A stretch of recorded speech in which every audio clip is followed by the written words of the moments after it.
Engineer is one of the 6 base game secret archetypes in Remnant 2. It's a class all about deployable turrets and heavy carry weapons. Whether you want long-range railguns, mid-range miniguns, or close-range flamethrowers, the Engineer excels at locking down the battlefield. Before we talk about the Engineer's skills, it's important we break down how their skills function. The game explains very little, as all 3 skill cards are nearly identical, so it's my job to fill these instead. The Engineer's 3 skills all utilize Nerudian energy instead of having a typical cooldown mechanic. Whenever your Engineer tech fires, it consumes said energy. The amount spent per attack varies depending on the selected skill. Recalling or putting away your tech returns 75% of your remaining energy. This prevents you from spam deploying and recalling your skills. If your energy level is less than 25%, you will be unable to deploy or wield your heavy weapons. Each skill has an energy recharge rate of 1% per second while not deployed. This scales with skill cooldown sources, allowing players with 80% skill cooldown to recharge their energy in just 20 seconds. There's a few other methods of energy regen, but we'll cover those when we get to them. The Engineer is the only archetype in the game to effectively have 5 different skills. Besides Vulcan, both the Flamethrower and Impact Cannon have 2 different abilities depending if they are deployed or being heavy carried.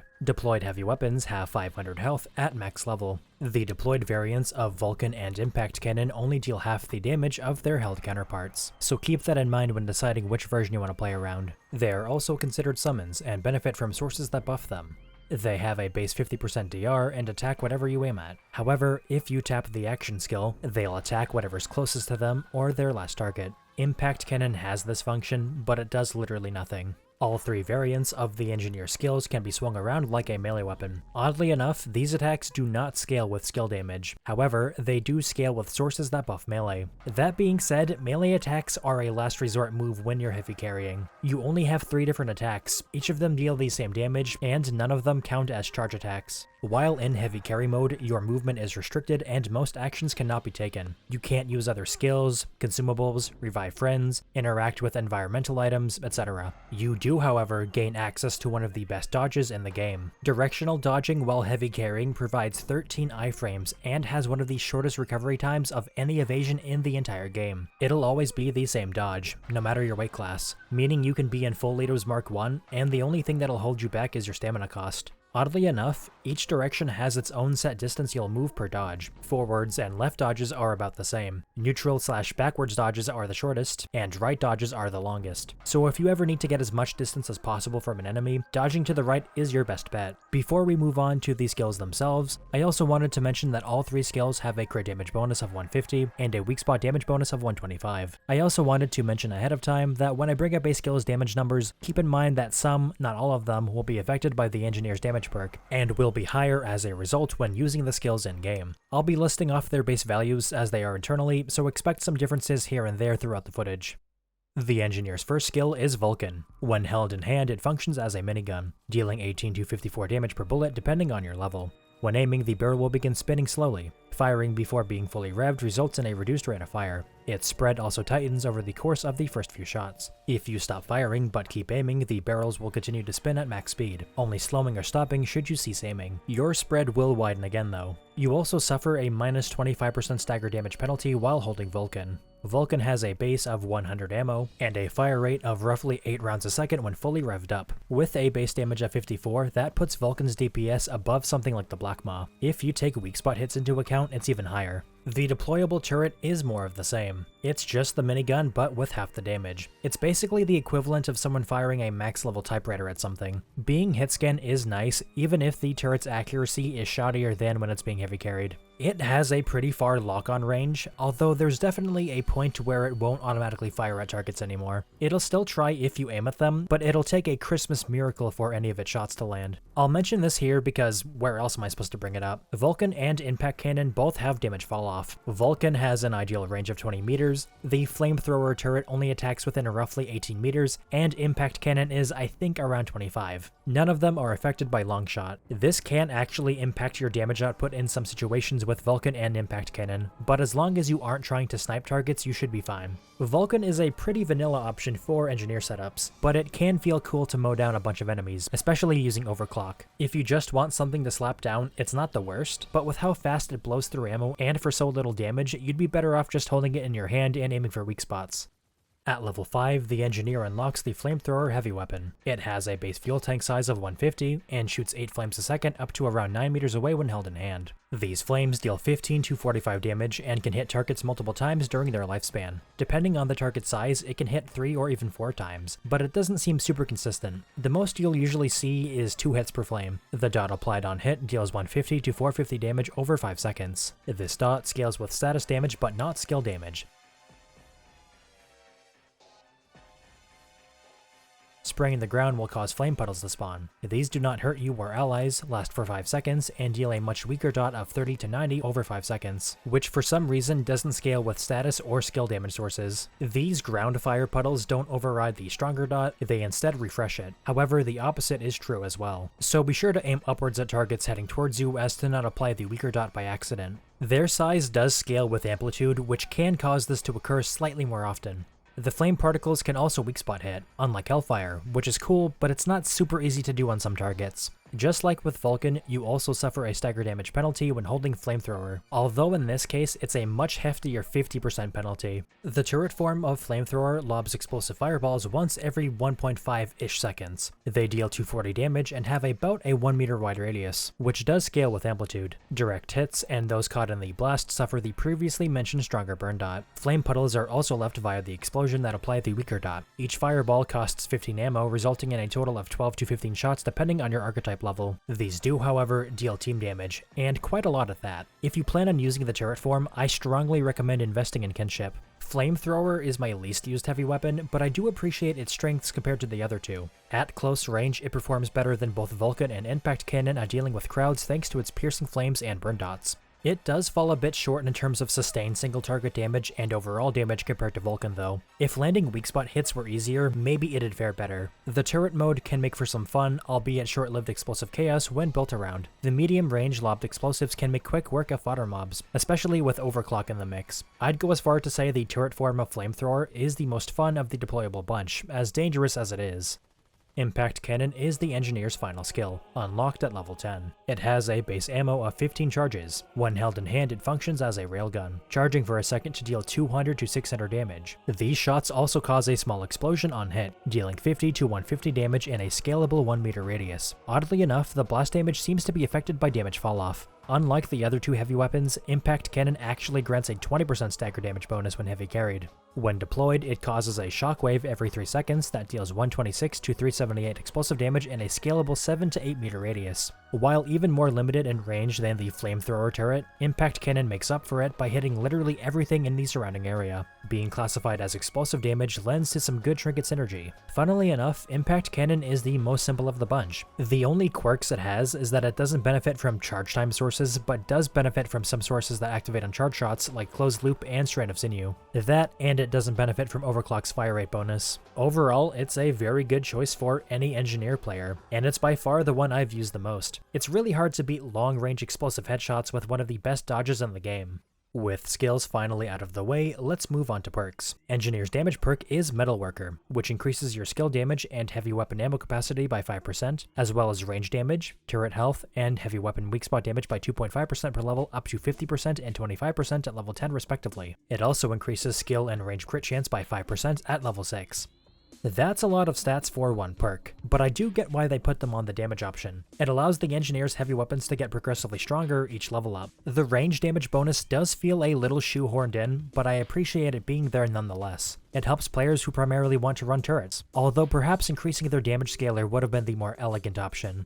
Magnetic Field is the Engineer's team perk. It grants all allies within 2.5 meters of your heavy weapons 15% damage reduction. At level 7, it also regenerates allies' ammo in the same radius. The first part of this perk is really good. On top of having one of the best dodges in the game, you also get a good defensive boost as well. The second part, however, might as well not exist. I think someone at Gunfire accidentally added an extra 0 in its code. Its ammo regen per second is 0.0025, or 0.25% a second. Now on paper, paper, that doesn't sound the worst, but with many weapons, it's really bad. At that rate, it'd take 400 seconds to go from empty to full. When bosses can die in as little as 20 seconds, that's not gonna help much. Even players who take their time in boss fights would be better off spending an ammo box or just killing a few ads. It does scale with the max ammo sources, but even then, it's still way too low. The only case where this ammo regen isn't too bad is on single shot weapons like the bows, Spore Bloom, Widowmaker, etc. In their cases, they actually benefit more by running out of ammo. Since ammo regen rounds up when you're at 0, this effectively ramps up the regen. It's technically an exploit, but it's such a niche case for an otherwise pitiful effect that I think it deserves it. Even with the bug, you're still limited by your turret's uptime, which can be as little as 19 seconds. I think they could honestly bump up the regen to 1% per second and no one would complain. If the DR bonus on the first half of the perk wasn't so good, I'd be more disgruntled.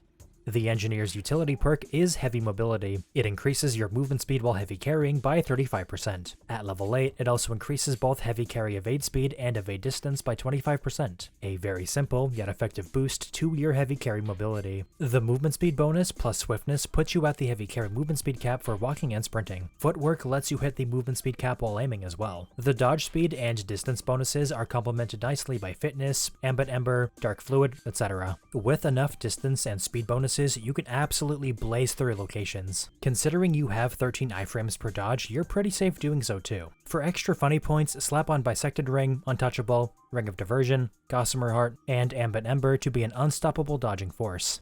Surplus is the Engineer's Relic perk. It refills your heavy weapon ammo by 15% on relic use, which is doubled when it's stored away. At level 9, it also converts any excess ammo into one of both types of ammo packs. If you use a relic at max energy, it'll spawn a 15% drop of both types. Sadly, this is not doubled when your tech is put away, although I guess you could view the two 15% packs as a collective 30% if you wanted to be generous. Surplus is a great method of regaining energy without needing to invest in cooldown sources. The ammo refill when deployed is alright, but the double ammo for stored tech is where it's really at. If you're running a setup that lets you spam relics, or also running medic, you can create lots of ammo packs for your team. It's a far better ammo generation source than something like Posse Up from Gunslinger.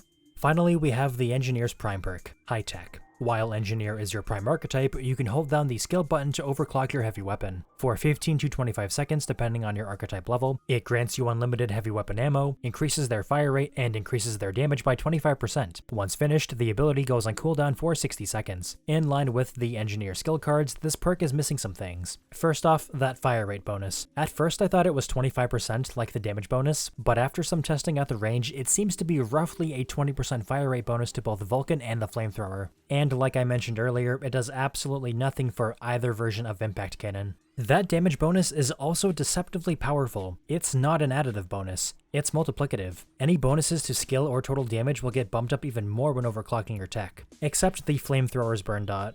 The duration and cooldown timers are also both affected by skill duration and cooldown sources. With max cooldown, your downtime on overclock can be as little as 12 seconds. Gifted is also highly recommended for an extra 7.5 seconds of duration. Besides Impact Cannon and Flamethrower's burn dot not fully benefiting from it, High Tech is a very good perk, and highly recommended if you want to make your tech even punchier.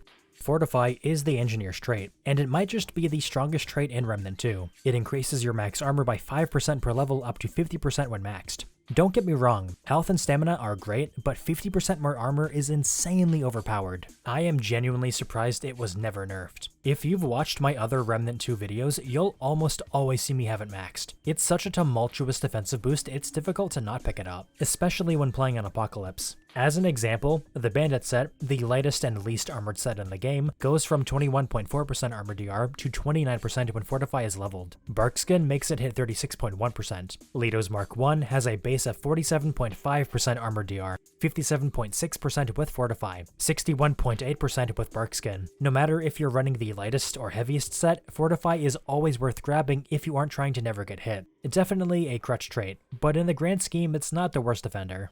When it comes to build making for Engineer, you can honestly just make a one-size-fits-all sort of setup for the archetype. And if you want that, here you go. If you want to see builds tailored around the skill's individual strengths, then feel free to keep watching, or just skip to the section you're interested in. It's also worth bringing up this ring of Ordinance. It's honestly one of the best trinkets for both Warden and Engineer. Not only does it double the passive regen when your tech is stored away, it also allows deployed tech to regenerate new radiant energy at 75% of the normal regen rate. Even with just a little skill cooldown, you can tremendously improve your tech uptime. In Impact Cannon's case, you'll practically never run out of ammo. There's also the infinite energy bonus from the Prism system if you really want to never worry about running out of ammo. Going into the build section, I knew I had to make at least one setup focused around heavy carry's insanely good dodge. That's why I settled on making Vulcan's build do just that. Alchemist was my secondary archetype of choice, although you can really slot in whichever one you want. My trinkets were Chef Metal, Mark of the Destroyer, Burden of the Audacious, Ring of Diversion, and Feedback Loop. Guns and melee don't really matter here. My chosen relic was Gossamer Heart, and my fragments were skill cooldown, skill duration, and evade speed. For traits, make sure to pick up Untouchable, Fitness, and Recovery. The idea with this build is to stay in heavy carry mode as often as possible. Chef Metal helps us proc surplus, giving us 15% heavy weapon ammo every time we perfect dodge. Burden of the Audacious gives us a steady source of healing. Ring of Diversion, Gossamer Heart, and Untouchable makes our powerful dodge even safer. Whenever we do manage to perfect dodge, we're dealing blast damage from MOTD and Feedback Loop. It's a very fun build, one that I had very little trouble working with. Engineer is just an inherently tanky archetype. Fortify and Magnetic Field alone are fantastic at keeping you alive, even against some of the hardest hitting moves. Vulcan is a solid Engineer skill choice, if just a bit bland. You can't argue with results though. For Flamethrower, I decided on working around the turret form. My secondary archetype of choice was Way of Keula Invoker, and my trinkets were Talisman of the Sun, Black Pawn Stamp, Burden of the Stargazer, Ring of Ordinance, and Burden of the Rebel. My weapons were Sparkfire with Hotshot and Searing Wounds, and Hellfire with Feedback. My fragments were skill duration, skill cooldown, and status damage. Relic doesn't really matter, so I went with Void Heart. At first I was skeptical this build would be any good, but it's surprisingly consistent. It's not the highest DPS, but it's very low maintenance. Hitting that skill cooldown cap lets you almost autopilot some fights. The damage boost from Engineer and Invoker combined let you annihilate any ad that comes remotely in your zip code, be it from the Flame Turret's Fireballs or Way of Keula's Lightning. All in all, Flamethrower is a very enjoyable option, albeit one limited by range in both heavy carry and turret form. Like I mentioned earlier, definitely invest in Kinship if you plan on rocking the turret. You're gonna need it. To wrap things up, I settled on just doing a straight raw damage build for Impact Cannon. Attack Dog Handler was my sub-archetype. My trinkets were Silver Ribbon, Burden of the Destroyer, Shadestone, a Terry Booster, and Braided Thorns. I didn't bother with any guns, you really don't need them, and Large Heart was my relic, and my fragments were skill crit chance, crit damage, and weak spot damage. Impact Cannon Heavy Carry does so much damage per shot that you really don't need to worry about the rest of your kit. You could squeeze out more damage if you apply debuffs and corrosion to targets, but I just wanted to make a laid-back build. I think that's a good way of describing playing Engineer as a whole. There's a lot of small details and aspects of the archetype that aren't explained well, if at all, but at the end of the day, holding one of the class's huge hunks of metal and knowing you're safe doing so makes for a pretty relaxing experience. Engineer is a powerful archetype, that much is evident. Their entire kit is nearly perfect. Compared to the rest of the archetypes in R2, it's a vastly different way to play the game, at least when heavy carrying. It has some of the strongest defensive boosts in the game baked into its DNA, and while the turrets aren't amazing by any means, they still provide a unique benefit to multiple different playstyles. Whether you plan on hulking around some huge piece of alien tech, or deploying turrets to automatically cull all those who seek to harm you, the Engineer has a deadly solution to every problem.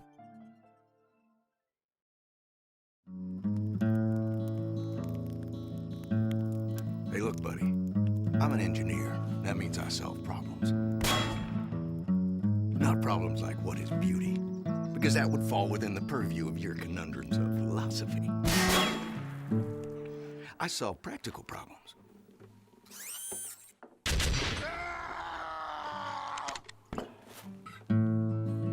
For instance, how am I gonna stop some big mean Mother Hubbard from tearing me a structurally superfluous new behind? The answer? Use a gun. And if that don't work, use more gun.